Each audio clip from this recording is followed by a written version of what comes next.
concomitant side of the same coin, একই মুদ্রা, এপিঠ এবং ওপিঠ। রোজা ও পূজাকে একই মুদ্রার এপিঠ ও ওপিঠ মন্তব্য করে বক্তব্য দেওয়ার অভিযোগে সুনামগঞ্জ ২ আসনে জামাতে ইসলামী মনোনীত সংসদ সদস্য প্রার্থী সিনিয়র অ্যাডভোকেট মোহাম্মদ শিশির মনিরের বিরুদ্ধে ধর্ম অবমাননার অভিযোগে মামলা দায়ের করা হয়েছে।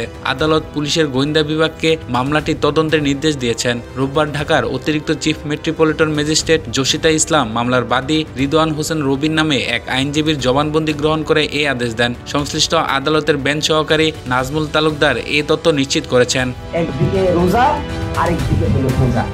মামলার অভিযোগে উল্লেখ করা হয়, বাংলাদেশের মোট জনসংখ্যার প্রায় ৯১.৪% মুসলিম। ইসলাম ধর্মে বিশ্বাসী জনগণের কাছে ধর্ম এবং ধর্মীয় রাজনীতি একটি অতি স্পর্শকাতর বিষয়। ইসলাম ধর্মে বিশ্বাসী জনসাধারণ বিশ্বাস করেন আল্লাহর কোনো আকার নেই এবং সেই নিরাকার আল্লাহর সৃষ্টির জন্য তারা রোজা রাখেন, যার পুরস্কার আল্লাহ নিজের হাতে প্রদান করেন। আর সম্প্রতির বাংলাদেশের সনাতন ধর্মাবলম্বীরা তাদের দেবদেবীর আকৃতি প্রদান করে তাদের পূজা করেন। সুতরাং রোজাকে পূজার সঙ্গে কখনোই একত্রে উদাহরণ হিসেবে ব্যবহার করাকে মুসলিম ধর্মাবলম্বীরা গ্রহণ করবে না এবং এমন উদাহরণ বিশৃঙ্খলা ও উদ্বেগের জন্ম দেবে। এই ধরনের উক্তি বাংলাদেশের ইসলাম ধর্মে বিশ্বাসী জনসাধারণের সরাসরি ধর্মীয় বিশ্বাস ও অনুভূতিকে আঘাত করেছে বলে অভিযোগ উল্লেখ করা হয়।